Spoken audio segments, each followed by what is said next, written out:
It was just after sunrise when he pulled his old truck into the long-term parking lot at the airport. The sky was pale pink at the edges, the kind of quiet morning that feels like the world is still stretching awake. He didn't look like a CEO. He wore a faded denim jacket, scuffed boots, and a baseball cap that had seen better days. In his hand was a small duffel bag, just enough for an overnight stay, and a printed boarding pass tucked into his back pocket. No phone calls, no assistants, no security detail. Just him, alone, about to do something he hadn't done in over a decade. Fly as a regular passenger on his own airline. He'd started the company 20 years ago, back when it was just a dream scribbled on a napkin during a late-night diner shift. He'd poured everything into it, savings, sleepless nights, missed birthdays, until it grew into one of the most recognizable carriers in the country. But lately, something felt off. Customer complaints were rising. Employee turnover had doubled in the last year. And every time he asked his management team what was going on, the answer was always the same. Everything's under control. But he didn't believe it. A few weeks earlier, he'd received an anonymous note slipped under his office door, just 3 lines written in shaky handwriting. You should ride in your own planes. See what it's really like when you're not watching. It stayed with him, haunted him even, so he made a decision. He'd book a ticket, under a different name, paid in cash, and fly from the East Coast to a small city out west. First class because that's where the real test would be. If service was slipping even at the top, it was slipping everywhere. Now, standing in the terminal, he felt strangely invisible. People rushed past him with rolling suitcases and coffee cups, eyes glued to their phones or flight boards. No one glanced twice. No one recognized the face that had once been on magazine covers and news segments. Time, humility, and a good hat had done their work. He walked slowly toward security, watching how things moved or didn't move. The line snaked around 3 velvet ropes and passengers stood shoulder to shoulder, sighing and checking watches. A family with 2 young kids struggled to unpack their bags while a harried TSA agent barked instructions. Further down, a gate agent argued with an elderly man about a seat assignment. The whole scene felt tense, rushed, disconnected. It wasn't the warm, efficient experience his airline promised in its commercials. He made it through security without issue, though he noticed the bins were cracked, the trays sticky, and no one offered a smile. He bought a bottle of water from a kiosk and found a quiet corner near his gate. From there, he watched his own airline's operation unfold like a play he hadn't rehearsed. The gate area was crowded. A digital screen flickered with delays. Announcements crackled over the speakers, muffled and hard to understand. 2 ground staff members stood near the counter, chatting and laughing while passengers waited in a growing line. One woman held a crying baby and kept glancing at her watch. No one helped her. He took it all in, the small frustrations, the missed opportunities to show care. It wasn't about big failures. It was the 1,000 little moments where kindness or attention could have made a difference but didn't. Boarding finally began, but not before a 10-minute delay that no one explained. When his row was called, he stood and walked calmly down the jet bridge. The aircraft was a newer model, sleek and modern on the outside. Inside, the cabin smelled faintly of cleaning spray and stale air. He found his seat 2A window first class and stowed his duffel in the overhead bin. The leather was soft, the legroom generous, but something felt off. The tray table wobbled. The reading light didn't turn on, and the blanket folded neatly on the seat had a faint coffee stain in the corner. A flight attendant passed by, smiling brightly. "Welcome aboard," she said, but her eyes didn't meet his. It was the kind of smile you give when you're saying the words for the 100th time that day. Polished, but empty. He sat quietly as other passengers filed in. A businessman tapped furiously on his laptop. An older couple whispered to each other, looking nervous. A woman in a designer dress scrolled through her phone, earbuds in. Everyone kept to themselves. No one talked. No one seemed excited to be flying. It was just another chore, another thing to get through. Then from the galley near the front he heard voices, low but clear. "Another smooth flight, I'm sure," one said with a dry laugh. "Yeah, as long as the boss doesn't decide to surprise us again," another replied. "Remember that time he showed up unannounced? Everyone walked on eggshells for a week." They chuckled, but there was an edge to it. Tired, maybe even bitter. He didn't turn. He just stared out the window at the tarmac, heart beating a little faster. He hadn't done a surprise visit in years. But the fact that they still talked about it, that they still felt watched even when he wasn't there, that worried him. The cabin door closed. The engines hummed to life. The plane began its slow taxi toward the runway. Outside, the morning light had turned golden, casting long shadows across the concrete. He leaned back, closed his eyes for a moment, and took a deep breath. This wasn't just a flight. It was a mirror, and for the first time in a long time, he was ready to see what it reflected. As the plane lifted into the sky, he opened his eyes and watched the ground fall away. Below, the city shrank into a patchwork of roads and rooftops. Up here, everything seemed calm, peaceful even. But inside the cabin, tension hummed beneath the surface, between crew and passengers, between promises and reality. He didn't know it yet, but the real story hadn't even started. What he'd hear later, what he'd witness in the next few hours, would shake him more than any boardroom crisis ever had. But for now, he just sat quietly in seat 2A, anonymous, unnoticed, and wide awake, finally seeing his airline through the eyes of the people who used it every day. The plane leveled off at cruising altitude, and the seatbelt sign clicked off with a soft chime. Outside, clouds stretched like cotton fields under a pale blue sky. Inside, the cabin settled into that strange rhythm of mid-flight. Some people sleeping, others reading, a few staring blankly at screens. He stayed quiet in his window seat, watching, listening, feeling the hum of the engines through the soles of his boots. A few minutes later, the cabin crew began their service routine. One attendant rolled the drink cart down the aisle with practiced ease, offering coffee, juice, water. Her smile was bright, her tone cheerful, but it felt rehearsed, like a script she'd memorized long ago. When she reached him, he asked for water. She handed it over with a nod, already turning toward the next passenger before he could say thanks. Then came the two women he'd overheard earlier. They moved together near the front galley, restocking snacks and checking trays. At first, they kept their voices low, professional. But as the minutes passed and the passengers settled into their routines, their guard seemed to drop. He wasn't trying to eavesdrop. He really wasn't. But the cabin was quiet, and their voices carried just enough. "I swear," one said, voice hushed but sharp, "if I hear one more customer is always right speech in the next all-hands meeting, I'm walking out." The other laughed, but it wasn't a happy sound, right?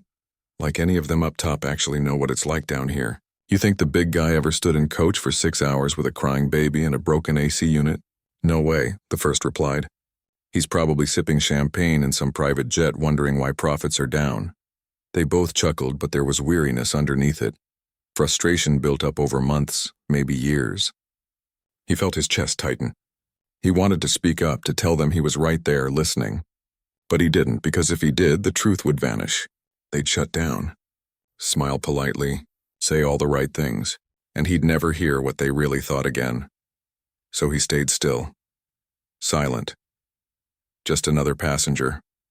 A little while later, one of them walked past his row to check on a passenger who'd pressed the call button. As she leaned over the aisle, her eyes briefly met his. For a split second, something flickered. Curiosity, maybe. But she said nothing, just gave a quick, polite nod and moved on. He noticed things then that he'd never seen from his corner office. How the attendants' shoes were scuffed from hours on their feet. How one rubbed her lower back when she thought no one was looking. How they whispered quick check-ins to each other. "You good?" "Yeah, just tired." Like soldiers sharing a quiet moment in the trenches. This wasn't just a job to them. It was a grind. And somewhere along the way, the company had stopped seeing that. Then, about an hour into the flight, something changed. A man 2 rows ahead suddenly gasped. His face went pale. He clutched his chest and slumped forward slightly, breathing fast and shallow. His wife panicked, calling out, "Help! Please, someone!" The cabin tensed instantly. One of the stewardesses rushed over. "Sir, can you hear me? Are you okay?" Her voice was calm, but her eyes were wide. The man nodded weakly but couldn't speak. Sweat beaded on his forehead. That's when he stood up. He didn't think. He just moved. Years ago, before the airline, before the boardrooms and press tours, he'd trained as a paramedic. He'd worked nights on ambulances, seen heart attacks, seizures, panic attacks, you name it. That part of him never really left.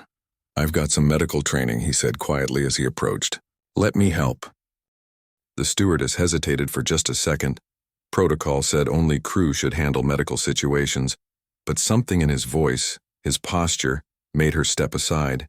He knelt beside the man, checked his pulse, asked simple questions. Chest pain? Nausea?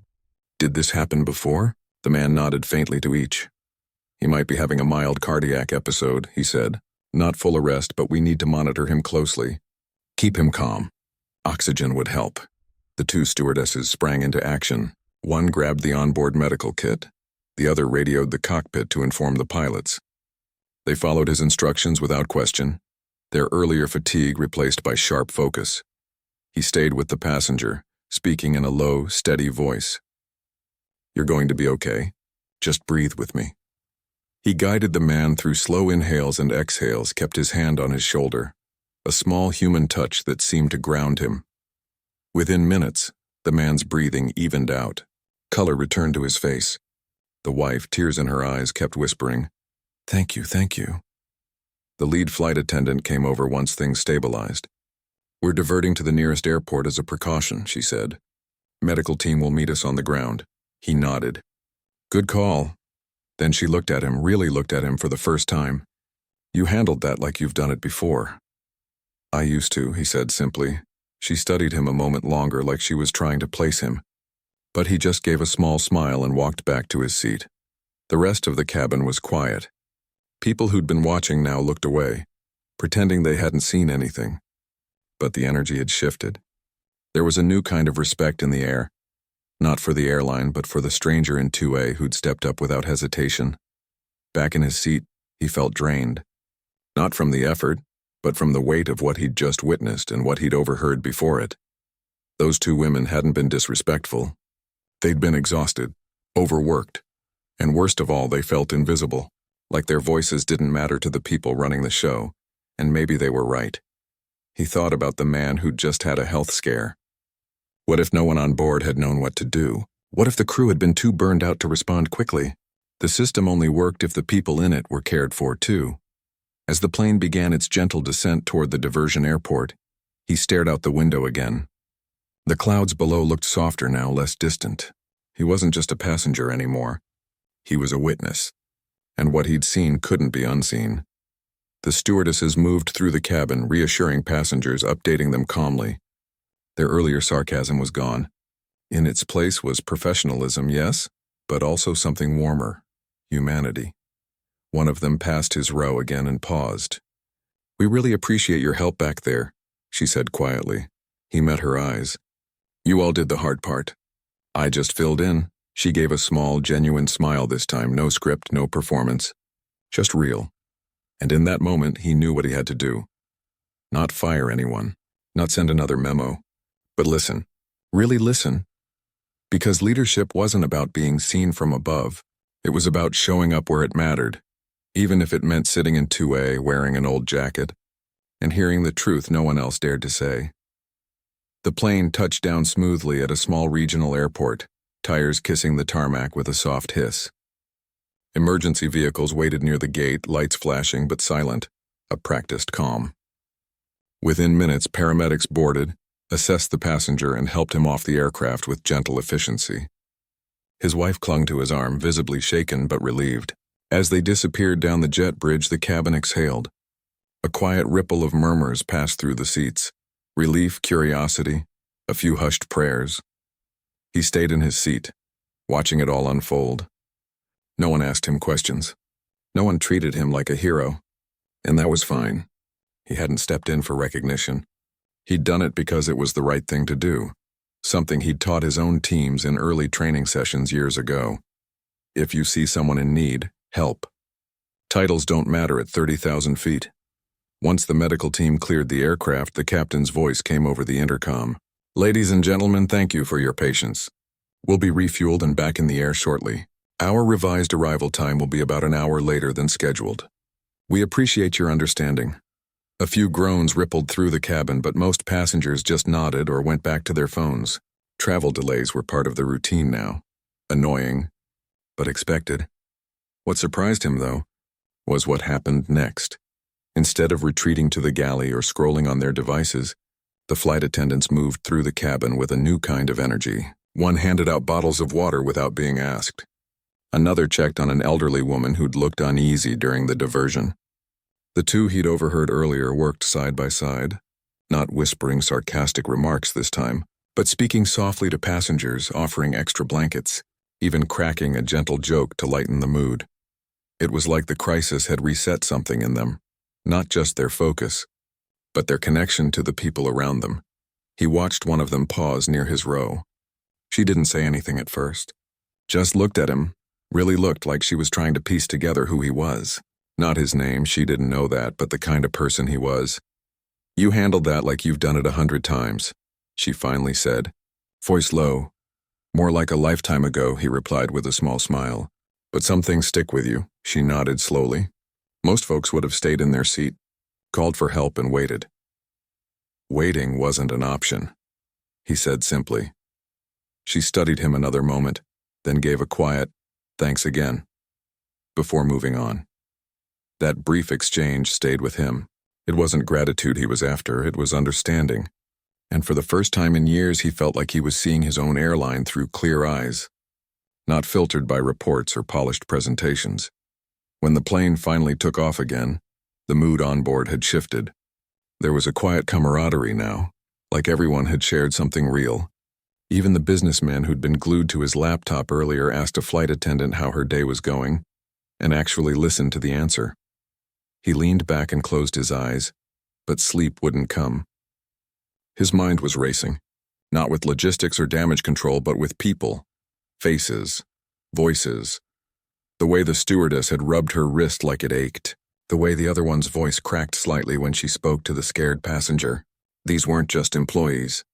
They were human beings carrying invisible weights, long hours, emotional labor, the constant pressure to smile through exhaustion, and no one upstairs had noticed.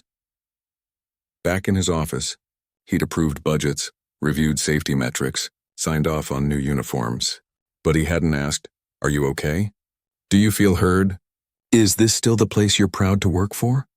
The truth was, he'd gotten comfortable, surrounded by yes men and glossy dashboards. He'd forgotten what it felt like to stand in someone else's shoes, especially the ones worn thin by daily service. As the flight neared its final destination, the attendants began their closing routine, collecting cups, stowing carts, dimming the lights. But this time, there was care in their movements. Not just efficiency, care. One of them passed his seat and paused again. "We don't usually get passengers like you," she said almost shyly. "Passengers who step in?" he asked. "Passengers who see us," she said. "Most folks look right through us, like we're part of the furniture." He felt that like a punch in the chest. "I see you," he said quietly. "I always should have." She gave a small nod, eyes glistening just a little, then continued down the aisle. When the plane taxied to the gate, he was one of the last to stand. He took his time gathering his things, watching as the crew prepared for deplaning. They were tired, bone-tired, but they held themselves with quiet dignity. No slumped shoulders, no eye rolls. Just professionalism, worn smooth by years of showing up day after day, no matter how they felt. He walked off the plane slowly, duffel bag in hand. No one held the door for him. No one greeted him as the owner. He passed through the jet bridge like any other traveler, blending into the stream of passengers heading toward baggage claim. But inside, everything had changed. He didn't go straight to his hotel. Instead, he found a quiet bench near a window overlooking the tarmac, sat down, watched his own planes come and go, silver birds landing and lifting into the sky, each one carrying hundreds of stories, hundreds of people who trusted his company with their safety, their time, their peace of mind. And for the first time, he understood that trust wasn't earned by sleek ads or on-time percentages. It was earned in the small moments. A kind word when someone's scared, a clean blanket, a stewardess who notices you're having a rough day and brings you an extra cookie without being asked. He pulled out his phone, not to call his assistant, but to open a blank note. He started typing, not a corporate strategy, but raw, honest thoughts. "We've lost the human part. We've turned service into a checklist. People aren't problems to manage, they're the reason we exist." He knew what he had to do next.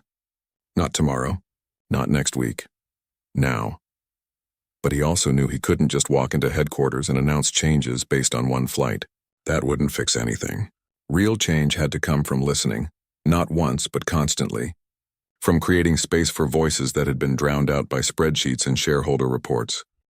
As he stood to leave, he glanced back at the terminal. Somewhere inside, those two stewardesses were finishing their shift, probably exhausted, probably already thinking about their next flight. They had no idea who he was. No idea that their words, frustrated, honest, human, had lit a fire in him. And that was okay, because the best kind of leadership, he realized, wasn't about being seen. It was about seeing others. He walked out into the evening air, the city lights beginning to flicker on. The journey back home would be long, but for the first time in years, he felt like he was heading in the right direction, not as a CEO, but as a person who finally remembered what mattered most. A week had passed since the flight. The city buzzed with its usual rhythm: honking cabs, coffee shops packed at lunch, people rushing to meetings they barely wanted to attend. But inside the airline's headquarters, something unusual was about to happen. He hadn't gone straight back to his corner office after landing.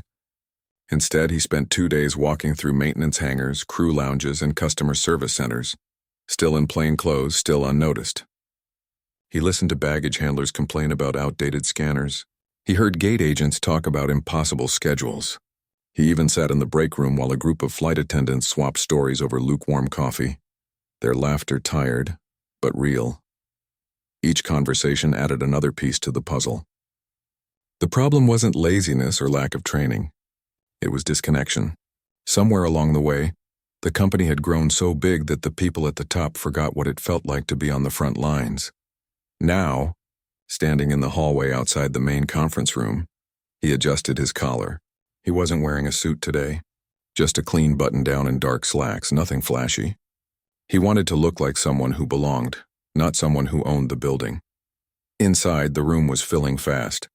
Every department was represented: pilots, attendants, ground crew, even a few customer service reps brought in from regional offices. Rumor had spread that the CEO was calling a special all-hands meeting, but no one knew why. Some guessed it was about budget cuts. Others whispered about layoffs. Nervous energy hummed in the air. He walked in quietly and took a seat near the back, not at the head of the table like usual. A few people glanced his way, but most didn't recognize him without the usual entourage and tailored jacket. He let them wonder. After a few minutes, he stood. "I'm not here to give a speech," he began, voice calm but clear. "I'm here to tell you a story." He didn't say his name. Didn't mention his title. Just started talking. He described the early morning flight, the long security line, the flickering gate screen, the coffee-stained blanket in first class. He talked about the man who got sick, the panic in his wife's eyes, the way the crew sprang into action.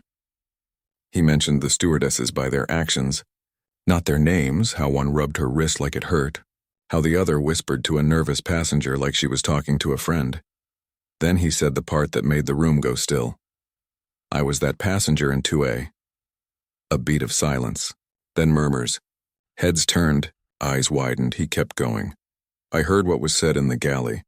And you know what? You were right." He paused, letting that sink in. "I had been living in a bubble. I thought the reports told the whole story. I thought if the numbers looked good, everything was fine." He looked around the room, making eye contact with as many people as he could. But numbers don't tell you how it feels to work a double shift with no break. They don't show the weight of smiling when you're exhausted. They don't capture the frustration of wanting to do your best but feeling like no one upstairs cares whether you succeed or burn out. He saw a few people nod. One woman wiped her eyes quickly. "I didn't fly that day to catch anyone doing something wrong," he said. "I flew because I needed to remember what this company is really made of. And it's not planes or profits. It's you, the people who show up every day, even when it's hard." Then he did something no one expected. He walked to the front and pulled 2 chairs into the center of the room. "I'd like to invite 2 of our flight attendants to join me," he said gently. "The ones who were on Flight 422 last Tuesday. Would you come up, please?" At first, no one moved. Then slowly, 2 women stood from opposite sides of the room.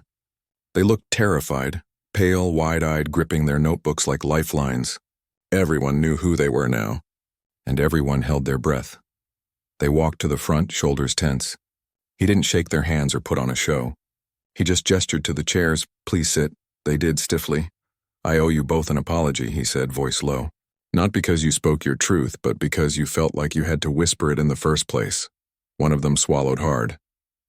The other stared at her hands. "You weren't being disrespectful," he continued. "You were being honest. And honesty is the one thing we've been missing." He turned to the room. These two didn't just handle a medical emergency with skill, they did it with heart. While the rest of us were watching from offices and dashboards, they were the ones holding this company together, one passenger at a time. Then he looked back at them. "I want to ask you something. Not as your boss, as someone who finally gets it. What would make this place feel like somewhere you're proud to work again?" The room was dead silent. The first attendant took a shaky breath. "Just listen to us," she said softly. "Not once a year in a survey. But really listen. When we say the uniforms are too tight to move in, or the break rooms are always locked, or we don't have enough staff for holiday rushes, believe us." The second nodded. "And stop treating us like we're replaceable. We're not cogs. We're the face of this airline. If we're drained, the whole experience suffers." He didn't argue, didn't defend, just listened. When they finished, he stood again. "Starting today, things change." He laid out 3 immediate actions. Open door hours every week where any employee could talk to leadership without going through HR, a new crew feedback team made up entirely of frontline staff, and a full review of scheduling practices to reduce burnout. But the most surprising part came next. "I'm asking these two to lead that feedback team," he said, nodding to the women. "Because if we're going to rebuild trust, it has to start with the people who know the truth." Gasps, then applause, slow at first, then building into something real, something warm. After the meeting, as people filed out, buzzing with disbelief and hope, he stayed behind. The 2 attendants lingered near the door, unsure what to do. He walked over. "I meant what I said," he told them. "This isn't a punishment. It's a partnership." One finally looked him in the eye. "Why us?" "Because you cared enough to be frustrated," he said. "That means you still believe this place can be better." She gave a small, trembling smile. As they left, he stood alone in the empty conference room. Sunlight streamed through the windows, catching dust motes in the air. For the first time in years, the weight on his shoulders felt different. Not heavier, but shared. He knew the road ahead wouldn't be easy.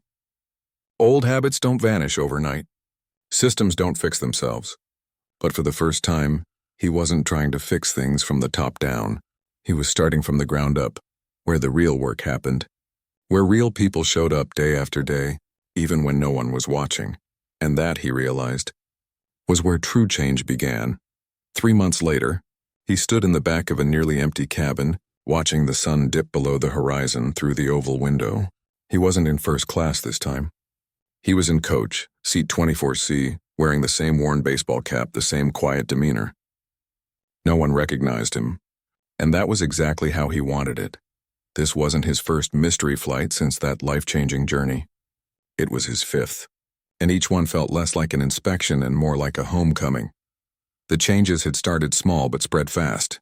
The feedback team, led by the 2 flight attendants from that original flight, had already rolled out new crew rest protocols, replaced the stiff uniforms with breathable, comfortable ones, and opened 3 new break lounges at major hubs. More importantly, they'd created a simple, anonymous voice line where any employee could share concerns or ideas and get a real response within 48 hours. But what surprised him most wasn't the policy changes. It was the shift in energy. As the plane taxied down the runway, he watched the crew move through their pre-flight checks. There was a lightness in their steps now. Not forced cheerfulness, but genuine ease. One attendant knelt to help a little boy stow his stuffed dinosaur. Another laughed with a passenger about the weather back home. It wasn't performance. It was connection. When drink service began, the same 2 attendants from before walked the aisle, this time as part of a new Culture Ambassador program. They weren't managing. They were mentoring, showing newer crew members how to read a passenger's mood, how to turn a tense moment into a human one. One of them paused at his row. "Water again?" she asked with a knowing smile. He nodded. "Some habits stick." She handed him the bottle, then leaned in slightly. "We got your note last week about the overhead bins on the 737s being too stiff. Maintenance is already testing new hinges." He hadn't expected that. He'd scribbled that observation on a napkin and slipped it into a comment box at the gate. just like any passenger would. But they'd followed up. Not because it was him. Because the system now worked for everyone. That was the real victory. Later, during a smooth patch of turbulence, a young flight attendant, fresh out of training, stumbled slightly while serving coffee. She flushed with embarrassment, bracing for a sharp word or a sigh. Instead, one of the veteran attendants gently steadied her tray and said, "Happens to all of us. Breathe, you're doing great." The younger woman's shoulders relaxed. She smiled and kept going. He watched it all, heart full in a way he hadn't felt in years. After landing, he lingered near the exit as passengers filed off. An elderly woman thanked the crew for helping her with her carry-on. A businessman complimented the smooth service. A family with tired kids got a cheerful, "Have a good night." As they stepped onto the jet bridge, no one was rushing. No one was invisible. Back at headquarters, things looked different too. The executive floor no longer felt like a fortress. Every Tuesday morning, leaders from every department spent 2 hours working alongside frontline staff, answering customer calls, loading bags, even serving coffee in the crew lounge. It wasn't for show, it was to remember, and he made sure to be there every time. One afternoon, he found himself restocking snack bins with a gate agent who'd been with the company for 12 years. They talked about her kids, her dream of becoming a trainer, the time a passenger once gave her a handwritten thank you note after she helped reunite him with his lost wedding ring. "That note's still on my fridge," she said, smiling. "On the days it gets tough, I look at it and remember why I do this." He didn't say anything, just nodded. But inside, he made a promise. Never let this become just a job again. Now walking through the terminal after his latest flight, he passed a digital screen showing customer satisfaction scores. They jumped 22% in 3 months, not because of fancy ads, but because people could feel the difference. You can't fake warmth. You can't script kindness. It has to come from a place where people feel seen, valued, and trusted. He stopped at a small cafe near his gate for the return flight. Ordered black coffee. As he waited, he overheard 2 new hires chatting at the next table. "Did you hear about the CEO?" One said, voice hushed with awe. "He flies coach sometimes, just watches, listens." "Yeah," the other replied, "but he doesn't do it to catch people messing up. He does it to learn." He smiled into his cup. They had no idea he was right there, and that was perfect. Because leadership wasn't about being known. It was about knowing your people, your purpose, your place in the story. As he boarded his return flight, he chose a middle seat this time, not for comfort, but for perspective. He wanted to feel what most passengers felt, the squeeze of space, the hum of shared humanity, the quiet magic of strangers trusting the same metal bird to carry them safely home. The plane lifted into the night sky, city lights fading below like scattered stars. Up here, everything felt simpler, clearer. He thought about the 2 attendants who'd spoken their truth that first day. They weren't punished. They were empowered. One now co-led a national wellness initiative for crew. The other was designing a new onboarding program focused on emotional resilience, not just safety drills. Their honesty hadn't broken the company. It had saved it, and as the cabin lights dimmed and passengers settled in for the night, he closed his eyes, not as an owner, not as a boss, but as one more traveler among many, grateful for the journey, and even more grateful for the people who made it possible. Somewhere over the heartland, the captain's voice came softly over the intercom. "Smooth skies ahead. Rest well." He leaned his head against the window and did just that, finally at peace, not because everything was perfect, but because it was real. And in the end, that was enough. 6 months after that first undercover flight, the airline didn't just feel different, it felt alive. Not in the flashy corporate way with press releases and ribbon-cutting ceremonies, but in the quiet, everyday moments that used to go unnoticed. The kind of moments that don't show up in quarterly reports but stay with people long after they've stepped off the plane. He still flew regularly, sometimes coach, sometimes first, always under a different name. He'd stopped counting how many times he'd boarded now. What mattered wasn't the number, but what he saw each time. Real change, not forced from above, but grown from the ground up. One crisp autumn morning, he found himself in a small Midwest airport, waiting for a regional flight that connected to a larger hub. The terminal was modest. Just a single gate, a coffee kiosk, and a few rows of plastic chairs. A family with 3 young kids sat nearby, wrestling with backpacks and snack bags. An older man in a flannel shirt read a newspaper, glasses perched low on his nose. Nothing fancy, nothing staged. When the plane arrived, a 76-seater with slightly faded livery, he boarded like everyone else. No special treatment. No one held the door. He took his assigned window seat near the back and watched as the crew prepared for departure. What struck him immediately was how the lead flight attendant greeted each passenger by name as they walked down the aisle. Not because she'd memorized a manifest, but because she'd taken a moment at the gate to chat with them while they waited. She asked the mom about her kids' favorite snacks. She joked with the flannel shirt man about the weather back home. It wasn't scripted hospitality. It was neighborly warmth, and it spread. By the time the plane reached cruising altitude, the cabin felt less like a vehicle and more like a shared space. People offering gum, sharing chargers, even laughing together over a spilled drink. No one was hiding behind headphones or pretending not to exist. They were just present. He thought back to how things used to be. Silent cabins, stiff interactions, service that felt like a transaction. Now something softer had taken root. Not perfection. There were still delays, still tired crew members, still days when things went sideways. But there was care. And care changes everything. Later that week, he visited one of the newly renovated crew lounges at a major hub. It wasn't luxurious, just clean, quiet, with comfortable chairs, fresh fruit, and a wall covered in handwritten notes from passengers. One read, "Thank you for calming my fear of flying. You treated me like a person, not a ticket number." Another, "You remembered my daughter's name. That meant the world." A flight attendant he recognized from an earlier mystery flight saw him and walked over. She didn't call him sir or boss, she just said, "Hey, you're here again." He smiled. Couldn't stay away. She handed him a cup of tea. Real tea, not the powdered stuff they used to serve. "We started a little library corner," she said, nodding to a shelf of well-worn paperbacks.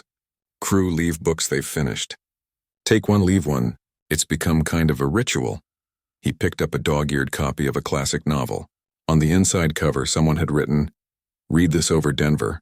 Felt like flying twice. That small note captured everything. Back at headquarters, the transformation was just as real. The executive team no longer met in the glass-walled boardroom every Monday. Instead, they gathered in a circle on the hangar floor every other Friday, sitting on folding chairs with mechanics, cleaners, and customer service reps. No titles, no agendas, just conversation. He'd been nervous the first time, worried it would feel forced. But within minutes, a baggage handler was explaining why certain tags kept jamming in the scanners. And a pilot was sharing how hard it was to find healthy food during layovers. Ideas flowed not from PowerPoint slides, but from lived experience. One of the biggest changes came from something simple. The company stopped measuring on-time performance as the sole indicator of success. Instead, they added a new metric: human moments. Not quantifiable in numbers, but tracked through stories. Every week, teams submitted real examples. Helped a lost passenger find their gate in 90 seconds. Stayed late to comfort a child traveling. Alone. Fixed a broken seatbelt with a spare. Part from another plane, no delay. Those stories were read aloud in team ear. Huddles, celebrated, shared. It wasn't about being perfect. It was about being human. One afternoon, he received a package with no return address. Inside was a small wooden plaque, hand-carved by a retired crew member who'd worked for the airline for 32 years. It read, "You remembered us, so we remembered why we stay." He hung it in his office, not behind his desk, but near the door, where everyone who entered could see it. But perhaps the most telling sign of change came from an unexpected place: social media. Not the polished ads the marketing team put out, but real passengers posting unfiltered moments. A video of a flight attendant singing happy birthday to a toddler. A photo of a pilot helping an elderly passenger with her walker. A comment thread where dozens of travelers shared how a simple act of kindness, a warm blanket, a listening ear, turned a stressful trip into something meaningful. The airline's online reviews hadn't just improved, they'd transformed. People weren't just saying the service was good, they were saying it felt like family. and that he knew couldn't be faked. Still, he never let himself believe the work was done. Complacency was the enemy, so he kept flying, kept listening. On one flight, he sat next to a young woman traveling for her first job interview in a new city. She was nervous, fidgeting with her resume. Without being asked, the flight attendant brought her a glass of water and said, "You've got this. And if you need someone to rehearse your answers with, I've interviewed a few people in my day." The young woman laughed, shoulders relaxing. By the time they landed, she looked 10 years lighter. He watched it all, heart full. Later, during a layover, he walked through the terminal and passed a group of new hires in training. They wore bright vests and carried clipboards, shadowing experienced crew. One trainee asked, "What's the most important thing to remember?" The veteran didn't say safety procedures or brand standards. She said, "See the person, not the seat." That sentence echoed in his mind for days, because that was the core of it all. Not efficiency, not profit margins, not even punctuality, though those still mattered, but seeing people, truly seeing them, and in doing so, being seen in return. One evening, as he prepared for another flight, this time to a coastal city known for its fog and seafood, he paused at the gate. A little girl no older than 6 stood nearby, clutching a stuffed owl and looking anxious. Her mother was on the phone, stressed about a missed connection. Without thinking, he knelt down. "That's a great owl," he said gently. "What's his name?" The girl blinked. "Hoot. Hoot's a good traveler," he said. "He's been on lots of adventures, I bet." She nodded slowly, then whispered, "I'm scared the plane will be too loud." He smiled. "It is loud, but it's also kind of amazing. Want to know a secret?" She leaned in. "The noise means it's working. Like a big friendly engine saying, 'I've got you.'" Her eyes widened. "Really?" "Really." Just then, a flight attendant approached, someone he recognized from the feedback team. She saw the moment unfolding and didn't interrupt. She just waited, giving them space. When the girl finally stood, she looked up at him and said, "Thank you, mister." He touched the brim of his cap. "You're welcome, Hoot." As they boarded, the attendant fell into step beside him. "You've got a way with people," she said quietly. "I'm just trying to be one of them," he replied. She nodded. "That's the rarest thing of all." The flight that night was smooth. The cabin quiet, the stars bright above the wing. He didn't speak to anyone else. Just watched the world pass beneath him, thinking about how far they'd come, not as a company, but as a community. When he landed, he walked out with the rest of the passengers, blending into the crowd. No fanfare, no recognition, just a man returning home after another journey. But something had shifted inside him too. He no longer carried the weight of being the boss. He carried the privilege of being part of something bigger, a web of people choosing every day to show up with kindness, even when it's hard. And that, more than any title or success, was what he was most proud of. Because in the end, an airline isn't made of metal and fuel. It's made of moments, small, human, fleeting, and the people brave enough to fill them with care. He stepped out into the cool night air, took a deep breath, and smiled. Tomorrow he'd fly again. Not to inspect, not to manage, but to belong.